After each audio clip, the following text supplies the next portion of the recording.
કેમ છો વિદ્યાર્થી મિત્રો? આગળના લેક્ચરમાં આપણે મોલારિટીના એક્ઝામ્પલ જોયા.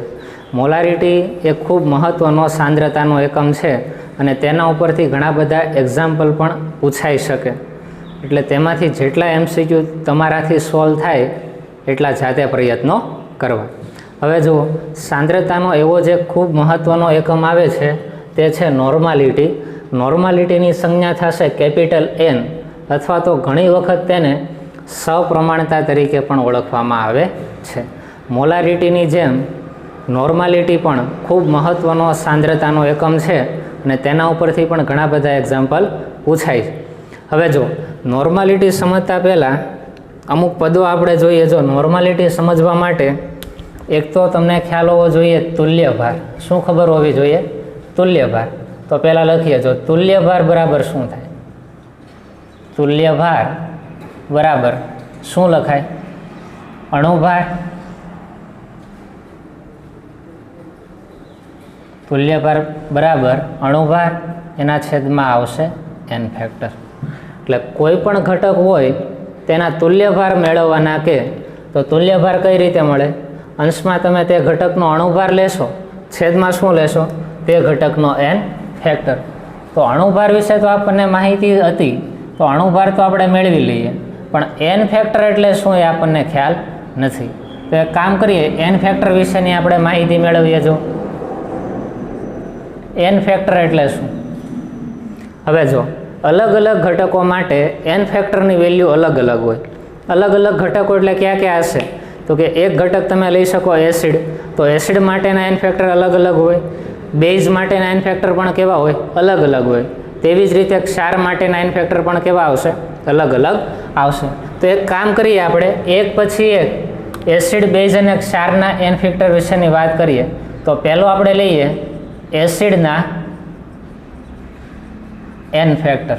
એટલે તમને જો એસિડ આપ્યો હોય તો તેના n ફેક્ટર તમે કઈ રીતે મેળવી શકો એ આપણે જોઈએ. જો એસિડના n ફેક્ટર એટલે શું? તો જો શું લખી શકાય? એસિડમાંથી,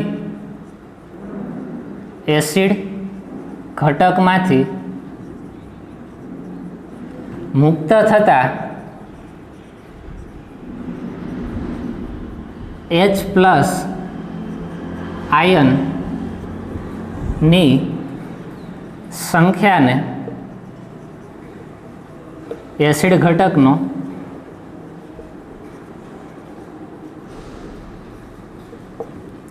n ફેક્ટર કહે છે.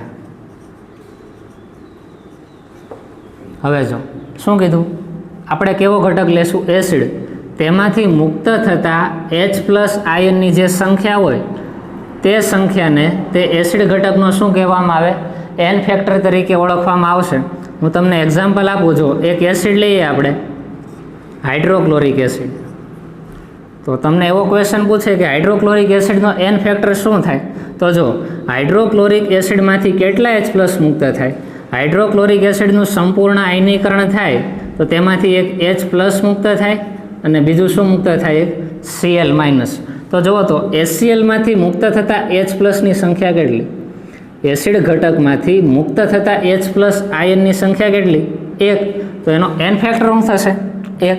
તો આપણે લખી નાખીએ કે HCl માટે HClનો n ફેક્ટર થાય 1.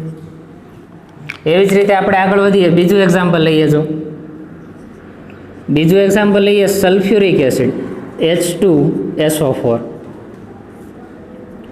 H2SO4નું આયનીકરણ થાય તો શું છૂટું પડે? જો અહીંયા કેટલા હાઇડ્રોજન છે? 2 હાઇડ્રોજન છે. તો 2 હાઇડ્રોજન છૂટા પડશે H+ સ્વરૂપે આયન, પ્લસ બીજું શું છૂટું પડશે? SO4. હવે જો SO4 ઉપર કયો ચાર્જ આવશે? અહીંયા તમને શું ચાર્જ દેખાય છે? 2 દેખાય છે. તો 2 ક્યાં આવશે? આની ઉપર આવશે. તો SO4 ઉપર શું ચાર્જ આવે? -2. તો તમને એવો ક્વેશ્ચન પૂછે કે H2SO4નો n ફેક્ટર કેટલો થાય? તો મુક્ત થતા H+ આયનની સંખ્યા કેટલી? 2. માટે H2SO4નો n ફેક્ટર થાય 2. તો તમને ખ્યાલ આવી ગયો હશે કે એસિડ ઘટક માટે n ફેક્ટર કઈ રીતે મેળવી શકાય. તો શું કહેશો તમે? કોઈ પણ એસિડમાંથી મુક્ત થતા H+ આયનની સંખ્યા એ તેનો n ફેક્ટર તરીકે ઓળખાય છે. ઘણી વખત એસિડના એન ફેક્ટરને બીજું નામ આપે છે. એસિડ હોય તો તેના એન ફેક્ટરનું જે બીજું નામ છે એ આપણે લખીએ. ઘણી વખત એન ફેક્ટર બોલે છે અથવા તો એને શું બોલે છે, એસિડ માટે તેની બેઝિકતા હોય તો એને શું બોલે છે, બેઝિકતા. તો સારું, પાછો એવો ક્વેશ્ચન પૂછાય કે HCl ની બેઝિકતા કેટલી? એન ફેક્ટર છે જેની શું થઈ ગઈ, બેઝિકતા કેટલી થાય, 1 થાય. એવી રીતે H2SO4 ની બેઝિકતા કેટલી? તો કે 2H+ મુક્ત ખરે તેની બેઝિકતા કેટલી હોય, 2 હોય. એટલે જો એન ફેક્ટર બોલે કે બેઝિકતા બોલે, બે સેમ જ છે. એટલે એસિડ ઘટકના એન ફેક્ટર અથવા તો બેઝિકતા એટલે શું? તો કે એસિડ ઘટકમાંથી મુક્ત થતા H+ આયનની જે સંખ્યા હોય તેને તેનો એન ફેક્ટર અથવા તો તેની બેઝિકતા તરીકે ઓળખવામાં આવે છે. તો આ વાત થઈ એસિડ ઘટકો માટે. હવે બીજી આપણે વાત કરીએ, બીજો ઘટક કેવો આવશે, બેઝ. તો આપણે લખીએ બેઝના એન ફેક્ટર, બેઝના એન ફેક્ટર.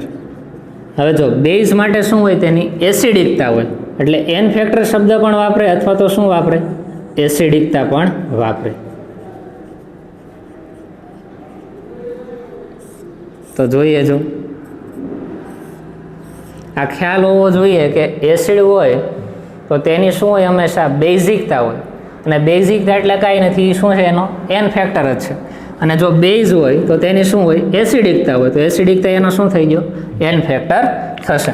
તો બેઝના એન ફેક્ટર અથવા તો એની એસિડિકતા શું થાય, તો એની વ્યાખ્યા લખીએ, બેઝ ઘટકમાંથી મુક્ત થતા OH- આયનની સંખ્યાને બેઝનો એન ફેક્ટર અથવા તો બેઝની એસિડિકતા કહેવામાં આવે છે.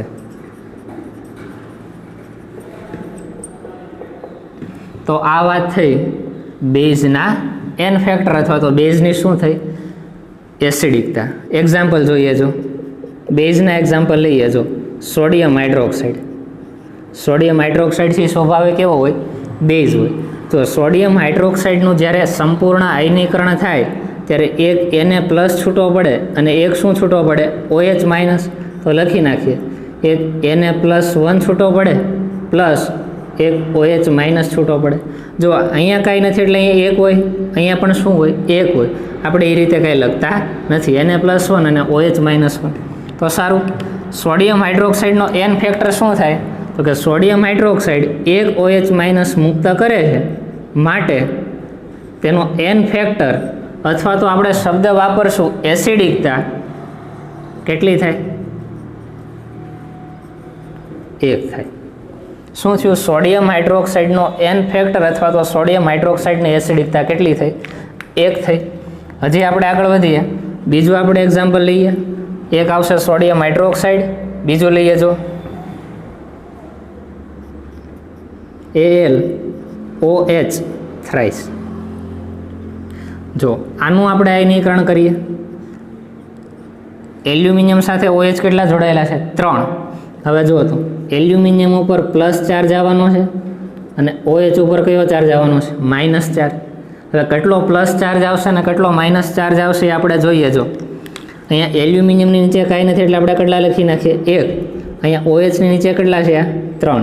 તો આ 3 હશે એ ક્યાં જશે, આ પોઝિટિવ ચાર્જ એટલે કે એલ્યુમિનિયમ ઉપર જશે. તો એલ્યુમિનિયમ ઉપર કેટલો ચાર્જ આવશે, +3 ચાર્જ આવે.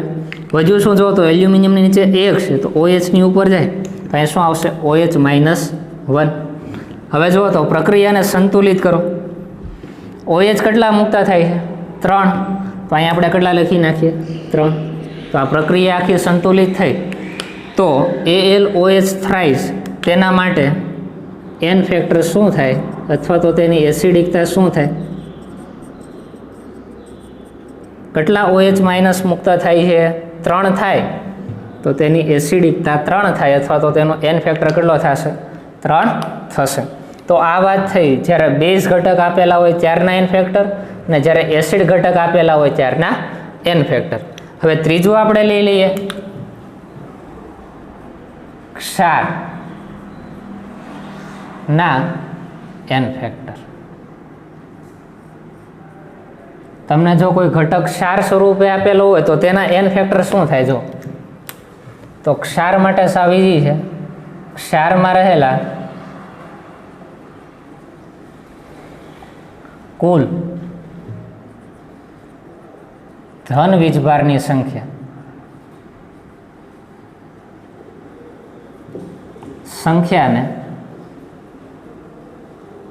શું કહેવામાં આવે? તે ક્ષારનો n ફેક્ટર કહેવામાં આવે. અથવા તો બીજી રીતે લખીએ, ક્ષારમાં રહેલા કુલ ઋણ વીજભારની સંખ્યાને શું કહેવામાં આવશે?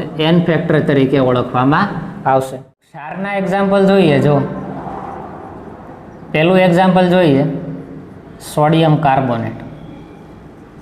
હવે જો સોડિયમ કાર્બોનેટનું આયનીકરણ થાય, શું છૂટું પડે? એક એને છૂટો પડે, એક આખો શું છૂટો પડે? CO3. અહીંયા ધ્યાન રાખજો, CO3 છે આખો ઘટક જ છે, CO3 માઇનસ સ્વરૂપે. તો લખીએ, જો એક એને ઘટક છૂટો પડશે, એક શું છૂટો પડે? CO3. હવે જો ચાર્જ શું આવે? અહીંયા CO3 એ આખો ઘટક છે, તો એની પર શું ચાર્જ આવશે? Na2 નો અહીંયા 2 ચાર્જ આવશે. તો અહીંયા લખી નાખીએ CO3 -2. હવે એને ઉપર શું ચાર્જ આવે? જો 3 તો અહીંયા લખેલો છે, આ 3 કોઈ દિવસ આની ઉપર લખવાના નથી, કારણ કે CO3 છે આખો આયન સ્વરૂપે જ છે, કાર્બોનેટ સ્વરૂપે. તો એને ઉપર કયો ચાર્જ આવશે? +1. ટાઈનો હોય તો શું હોય? +1 હોય. તમને ખ્યાલ જ છે કે સોડિયમ છે એક ઇલેક્ટ્રોનનો શું કરતો હોય? દાન કરે. હવે રિએક્શનને સંતુલિત કરો. છો સોડિયમ કેટલા છે? 2. અહીંયા આપણે આગળ કેટલા મૂકી દઈએ? 2 મૂકી દઈએ. તો જુઓ, કુલ ધન વીજભાર અથવા તો કુલ ઋણ વીજભાર, તેની સંખ્યાને આપણે શું કહેશું? તેનો n ફેક્ટર કહેશું. માટે n ફેક્ટર મેળવીએ. જો કુલ ધન વીજભાર કેટલો? જુઓ +1 છે ને, ધન વીજભાર કેટલો છે? +1. પણ કેટલી વાર છે? 2 વાર છે. તો આપણે શું લખશું? n ફેક્ટર કેટલો થાય? 2. આ પહેલી વ્યાખ્યા પ્રમાણે છું, ધન વીજભાર પ્રમાણે. હવે એક કામ કરીએ, ક્ષારમાં રહેલા કુલ ઋણ આયનની અથવા તો ઋણ વીજભારની સંખ્યા. તો જુઓ, તો ઋણ વીજભાર કેટલો છે? -2. તો n ફેક્ટર એનો 2 જ રહેવાનું છે ને. n ફેક્ટરમાં પ્લસ કે માઇનસ લખવાની જરૂર નથી. તો આ વાત થઈ ક્ષારના n ફેક્ટરની. હજી એક આપણે એક્ઝામ્પલ લઈએ, બીજું AlCl3, એલ્યુમિનિયમ ક્લોરાઇડ. હવે જુઓ, તો એલ્યુમિનિયમ ક્લોરાઇડનું આયનીકરણ થાય, એલ્યુમિનિયમ છે પ્લસ સ્વરૂપે છૂટો પડશે, જ્યારે ક્લોરિન છે એ માઇનસ સ્વરૂપે છૂટો પડે. હવે જુઓ તો શું થશે? અહીંયા કાંઈ નથી એટલે શું હશે? અહીંયા 1 હશે. આ 3 છે એ ક્યાં જશે? જુઓ તો એલ્યુમિનિયમના ચાર્જ ઉપર જાય એટલે એલ્યુમિનિયમ ઉપર આપણે કેટલા લખી નાખીએ? +3. આ 1 ક્યાં જાય? Cl માઇનસ ઉપર. તો Cl ઉપર શું આવશે? -1. પ્રક્રિયાને સંતુલિત કરો. એલ્યુમિનિયમ 1 જ છે, ક્લોરિન કેટલા છે? 3. અહીં કેટલા લખવા પડે? 3. તો લખીએ, જો n ફેક્ટર બરાબર શું લખી શકો? ક્ષારમાં રહેલા કુલ ધન વીજભારની સંખ્યા. ધન વીજભાર કેટલો? +3. તો n ફેક્ટર કેટલો થઈ જશે? 3. ક્ષારમાં રહેલા કુલ ઋણ વીજભારની સંખ્યા. તો ઋણ વીજભાર કેટલો છે? જો તો -1. પણ કેટલી વાર છે? 3 વાર. એટલે -3, પણ માઇનસ આપણે લખતા નથી, એટલે આન્સર તો આપણો 3 જ આવશે. તો આ શું થઈ ગયા? ક્ષારના n ફેક્ટર થઈ ગયા. તો આ વાત થઈ કે કોઈ પણ ઘટક હોય તો તેના તુલ્ય ભાર મેળવવો હોય તો શું ખબર હોવી જોઈએ? અણુભારના છેદમાં શું ખબર હોવી જોઈએ? n ફેક્ટર ખબર હોવો જોઈએ. એસિડના n ફેક્ટર આપણે જોયા, બેઝના n ફેક્ટર જોયા, અને છેલ્લે કયા જોયા આપણે? ક્ષારના n ફેક્ટર જોયા. હવે તમને ક્વેશ્ચન પૂછાય કે તુલ્ય ભાર મેળવો, તો તુલ્ય ભાર મેળવતા આવડવા જોઈએ. તો આપણે એક્ઝામ્પલ જોઈએ. જો પહેલો ક્વેશ્ચન એવો પૂછો કે HCl નો તુલ્ય ભાર મેળવો. અથવા એક કામ કરીએ, એક મુખ્ય ક્વેશ્ચન જ લખીએ કે નીચેના ઘટકોના તુલ્ય ભાર મેળવો.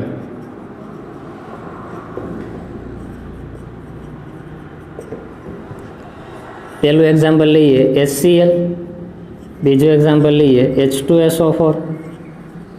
જો તમને આવડે તો અત્યારે ગણવાનું શરૂઆત કરી દો. ત્રીજું આવશે સોડિયમ હાઇડ્રોક્સાઇડ, ચોથું આવશે AlOH3. થ્રાઇસ.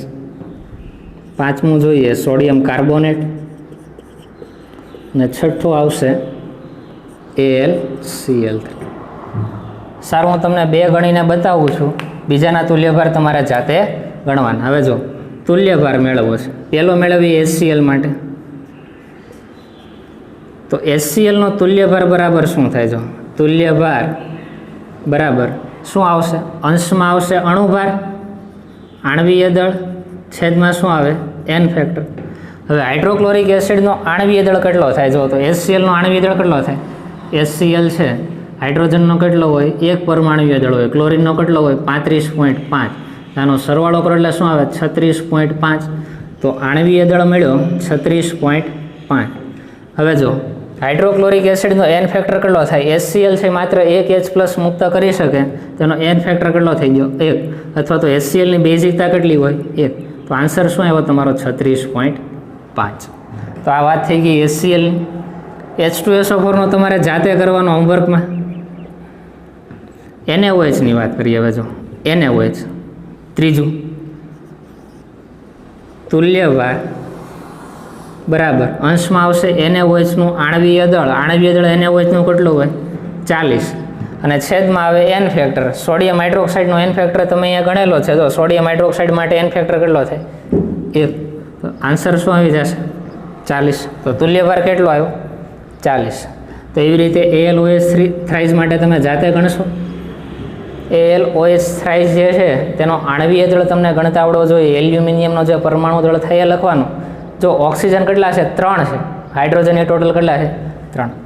જો શું લખશો? એલ્યુમિનિયમનો પરમાણવીય દળ plus 3 oxygen plus 3 hydrogen.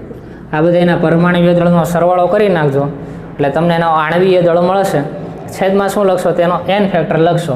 AlOH થ્રાઇસનો N factor કેટલો છે? 3 છે. એ તમારે જાતે ગણવાનો. સોડિયમ કાર્બોનેટ અને AlCl3 આ પણ હવે તમારે જાતે ગણવાના. N ફેક્ટર તો ઉપર ગણેલા જ છે. જો માત્ર તમારે આ બે ઘટકોના શું ગણવાના છે? આણવીય દળ ગણતા આવડવા જોઈએ.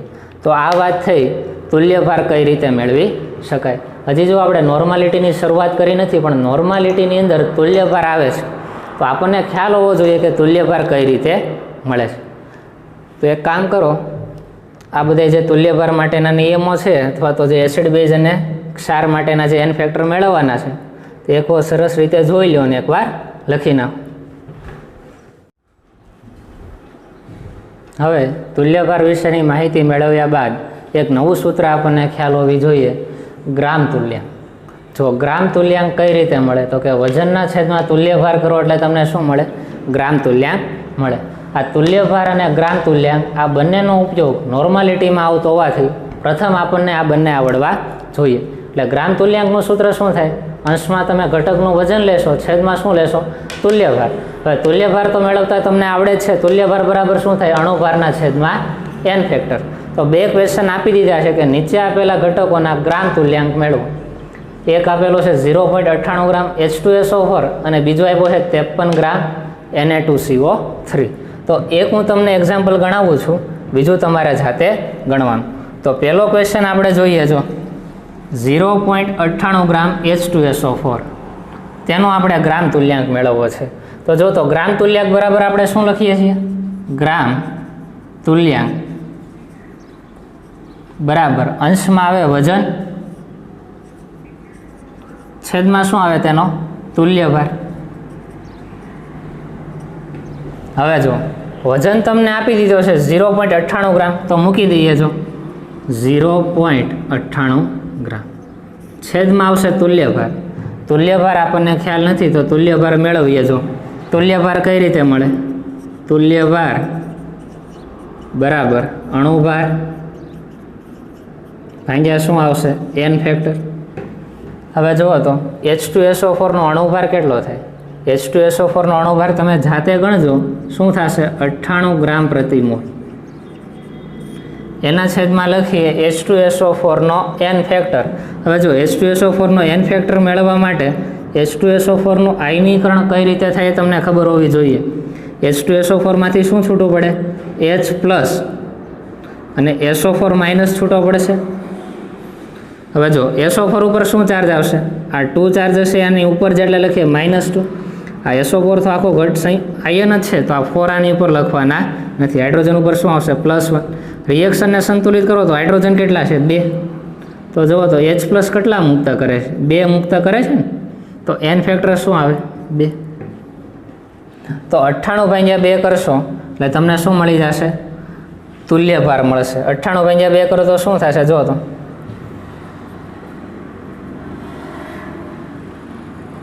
49 આવશે. તો લખી નાખીએ શું આવશે? 49. એ શું મળ્યો? તેનો તુલ્ય ભાર મળ્યો. તો જુઓ તો ગ્રામ તુલ્યાંક બરાબર વજનના છેદમાં તુલ્ય ભાર. વજન મૂકી દઈએ, કેટલો મળ્યો? તુલ્ય ભાર કેટલો મળ્યો? 49. એક કામ કરીએ, જો 0.98 છે અને છેદમાં 49, તો 49 ગુણ્યા 2 કરો એટલે 98 થાય, પણ 0.98 છે તો પોઈન્ટને આપણે જમણી બાજુ ખસેડીએ. કેટલા પોઈન્ટ ખસશે? 1, 2. 2 સ્ટેપ જમણી બાજુ પોઈન્ટને લઈ જઈએ તો આપણે શું લખશું? 98. પોઈન્ટ અહીંયા આવ્યો ને. હવે જમણી સાઈડ તમે 2 સ્ટેપ આગળ પોઈન્ટ ખસેડો છો એટલે શું થાય? માઇનસ ઘાતમાં વધારો થાય. અને કેટલા પોઈન્ટ આગળ ખસેડ્યા? 2. છેદમાં શું આવશે? 49. તો શું આવે? 49 ગુણ્યા 2 કરો એટલે 98. એટલે આન્સર શું આવ્યો? 2 ગુણ્યા 10⁻². 10⁻². છેદમાં એટલે શું આવે? 2/10⁻². એટલે 2/10⁻² એટલે શું કરો? 100. તો આન્સર શું આવશે? 0.02. આ શું મળી ગયો તમને? ગ્રામ તુલ્યાંક મળ્યો.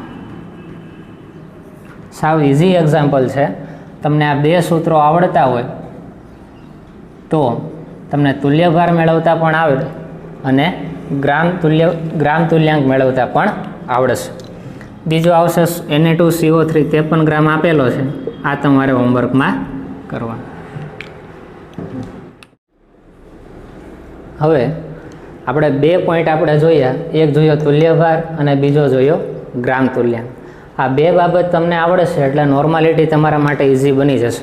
હવે આપણે વાત કરીએ નોર્માલિટી અથવા તો સપ્રમાણતા. તો નોર્માલિટીની વ્યાખ્યા શું થશે? તમે આગળ જોયું હતું કે નોર્માલિટી છે એ તાપમાન પર આધાર રાખતો સાંદ્રતાનો એકમ છે. આગળ આપણે અહીંયા 2 તફાવત બનાવ્યા હતા ને, તાપમાન પર આધારિત સાંદ્રતાના એકમો અને બીજું હતું તાપમાન પર આધાર ન રાખતા સાંદ્રતાના એકમ. તો નોર્માલિટી છે એ શું છે? તાપમાન પર આધાર રાખતો સાંદ્રતાનો એકમ છે. તો એ કંઈક કદ સાથે રિલેશન ધરાવતો હશે. તો નોર્માલિટીની વ્યાખ્યા શું આવશે? જો 1 લિટર દ્રાવણમાં રહેલા અથવા તો ઓગાળેલા 1 લિટર દ્રાવણમાં રહેલા અથવા તો ઓગળેલા દ્રાવ્યના ગ્રામ તુલ્યાંક જેટલા વજનને ગ્રામ તુલ્યાંક જેટલા વજનને તે દ્રાવણની શું કહેવામાં આવશે? ગ્રામ તુલ્યાંક જેટલા વજનને દ્રાવણની નોર્માલિટી કહે છે. તો જો વ્યાખ્યા ઉપરથી આપણે સૂત્ર બનાવીએ તો સૂત્ર શું બનશે? જો નોર્માલિટી બરાબર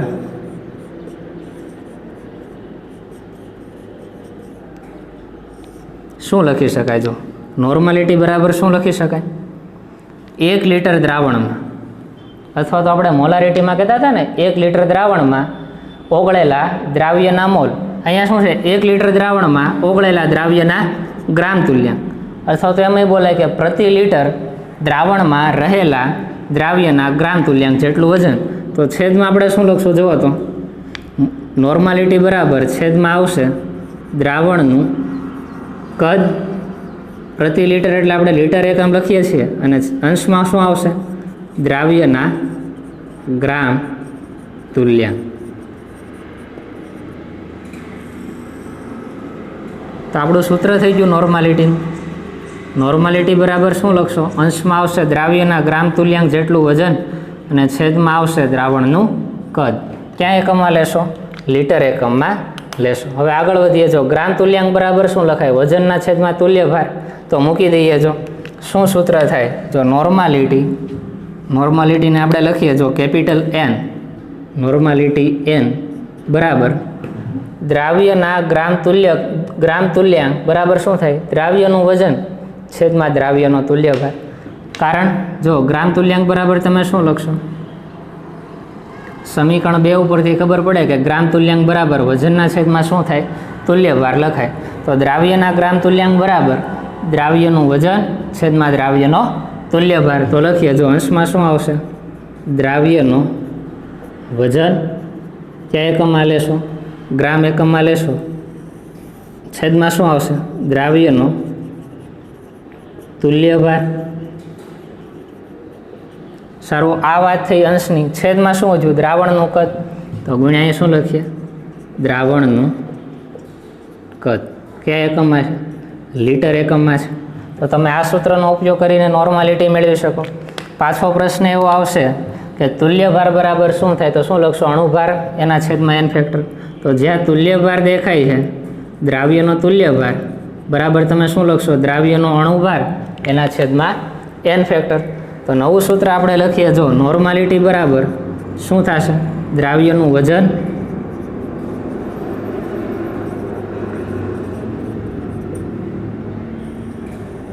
છેદમાં શું આવશે? દ્રાવ્યનો તુલ્યભાર બરાબર દ્રાવ્યનો અણુભાર એના છેદમાં n ફેક્ટર. તો લખીએ દ્રાવ્યનો અણુભાર આના છેદમાં શું આવે? n factor. જો છેદનો છેદ છે એટલે અંશમાં છે એટલે હું ઉપર લઈ લઉં છું. શું આવી જશે અહીંયા? ગુણ્યા n ફેક્ટર. હવે વધ્યું શું જુઓ તો આ પદ આપણે મૂકી દીધું. વધ્યું શું? દ્રાવણનું કદ. ગુણ્યા લખી નાખીએ દ્રાવણનું કદ. ક્યાં એકમમાં લેશું? લીટર એકમમાં લેશું. તો આપણું ફાઇનલ સૂત્ર થઈ જાય કે નોર્માલિટી બરાબર તમે શું લખી શકો? દ્રાવ્યનું વજન ગુણ્યા n ફેક્ટર છેદમાં શું આવશે? દ્રાવ્યનો અણુભાર ગુણ્યા દ્રાવણનું કદ. જ્યાં n ફેક્ટર બરાબર શું થાય? એસિડ માટે તેની બેઝિકતા હોય, બેઝ માટે તેની એસિડિકતા હોય અને ક્ષાર માટે તેના ઉપર રહેલો કુલ ધન વીજભાર અથવા તો તેના ઉપર રહેલો કુલ ઋણ વીજભાર થાય. આ સૂત્રને આપણે શોર્ટમાં લખવાનો પ્રયત્ન કરીએ. જો શું લખાય? નોર્માલિટી બરાબર દ્રાવ્યનું વજન. જો દ્રાવ્ય માટે આપણે બીજો ક્રમ વાપરતા હતા તો અંશમાં લખશું આપણે W2 ગુણ્યા n ફેક્ટર. તો લખી નાખીએ ગુણ્યા શું આવશે? n ફેક્ટર છેદમાં શું આવશે? જો તો દ્રાવ્યનો અણુભાર. અણુભારને આપણે મોલિક્યુલર વેટ એટલે m દ્રાવ્ય માટે બીજો ક્રમ આપીએ છીએ ગુણ્યા m2 ગુણ્યા દ્રાવણનું કદ. શું થઈ જશે અહીંયા? દ્રાવણનું કદ. કયા એકમમાં આવશે? લીટર એકમમાં આવશે. હવે જો બીજું સૂત્ર તમારે જાતે બનાવી શકો કે જો દ્રાવણનું કદ લીટરની જગ્યાએ mlમાં આપ્યું હોય તો તમે શું કરો છો? એને 1000 વડે શું કરશો? અંશમાં ગુણી નાખશો. તો એ સૂત્ર આપણે લખવાનો પ્રયત્ન કરીએ. જો શું થાય? જો આના ઉપરથી આપણે બનાવીએ તો નોર્માલિટી બરાબર શું લખી શકો? નોર્માલિટી બરાબર W2 ગુણ્યા n ફેક્ટર ગુણ્યા શું મૂકી દેશો? 1000 છેદમાં શું આવશે? દ્રાવ્યનો આણ્વીય દળ ગુણ્યા દ્રાવણનું કદ. કયા એકમમાં આવશે? અહીંયા ml એકમમાં લઈ શકાય. તો આ રીતે પણ તમે દ્રાવણની નોર્માલિટી મેળવી શકો. બીજું તમે શું લખી શકો? જો આ સૂત્ર ઉપરથી તમે શું લખી શકો? જુઓ તો નોર્માલિટી બરાબર આ સૂત્ર તમને ખ્યાલ આવે છે? જો આ સૂત્ર કોનું છે?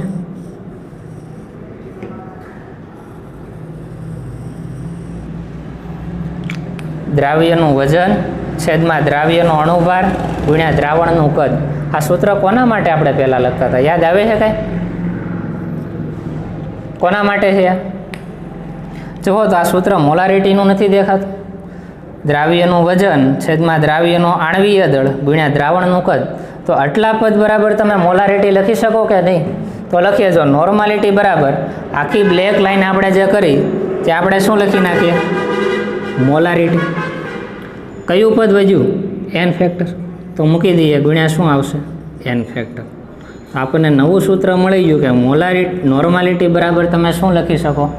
નોર્માલિટી બરાબર મોલારિટી ગુણ્યા n ફેક્ટર. હવે જો હજી આને આપણે ઇઝી બનાવી દઈએ કે તમને ઘણા ઘટકો માટે નોર્માલિટી પૂછે માનો કે HCl છે એની નોર્માલિટી પૂછી તો HClનો n ફેક્ટર કેટલો થાય? HCl હોય એ માત્ર એક જ H પ્લસ મુક્ત કરે તેનો n ફેક્ટર કેટલો થઈ ગયો? 1. તો HClની જે નોર્માલિટી હોય H તેની શું બની જાય? મોલારિટી બને. પણ આવું ક્યારે થાય? જો જ્યારે n ફેક્ટરની કિંમત કેટલી હોય? 1 હોય.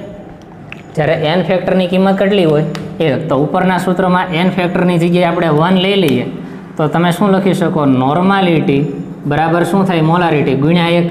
1 આપણે લખતા નથી તો એમ લખી શકાય કે નોર્માલિટી બરાબર શું થાય? મોલારિટી થાય. પણ ક્યારે લખી શકો? જ્યારે કોઈ પણ ઘટકોના n ફેક્ટરની કિંમત 1 આવે ત્યારે તે ઘટકની નોર્માલિટી એ જ તે ઘટકની શું બની જાય છે? મોલારિટી બની જાય છે. હું તમને એક્ઝામ્પલ આપું છું કે HCl છે. બીજો કયો છે કે જેના n ફેક્ટર 1 આવતા હોય? સોડિયમ હાઇડ્રોક્સાઇડ છે. બીજું તમે શું લઈ શકો? નાઇટ્રિક એસિડ છે, KOH છે. આ બધાય ઘટકો તમે જુઓ તો બધાય ઘટકોના n ફેક્ટર શું આવે છે? 1 જ આવે છે. જુઓ તો HClમાંથી 1 H પ્લસ મુક્ત થાય, NaOH હોય તો 1 OH માઇનસ મુક્ત થાય, નાઇટ્રિક એસિડમાંથી 1 H પ્લસ મુક્ત થાય, KOHમાંથી 1 OH મુક્ત થાય. તો આ ચારે ચાર ઘટકોના n ફેક્ટરની વેલ્યુ તો 1 જ થઈ ગઈ. તો તમને એવો ક્વેશ્ચન પૂછે કે ચારમાંથી કોઈ એક ઘટક લે તો આની નોર્માલિટી શું થાય? તો આ ઘટકની મોલારિટી હોય એ જ એની શું બને? નોર્માલિટી બને. કારણ કે તેનો n ફેક્ટર કેટલો આવ્યો? 1 આવ્યો. એટલે ઘણી વખત તમને મોલારિટી આપી હોય, નોર્માલિટી પૂછે. જો તમને n ફેક્ટરની વેલ્યુ ખબર હોય તો મોલારિટી હોય એ જ એની શું થાય? નોર્માલિટી થાય. અથવા તો જે નોર્માલિટી છે એ જ એની શું છે? મોલારિટી થશે. તો આ વાત થઈ નોર્માલિટી અથવા તો તેની સપ્રમાણતાની વાત.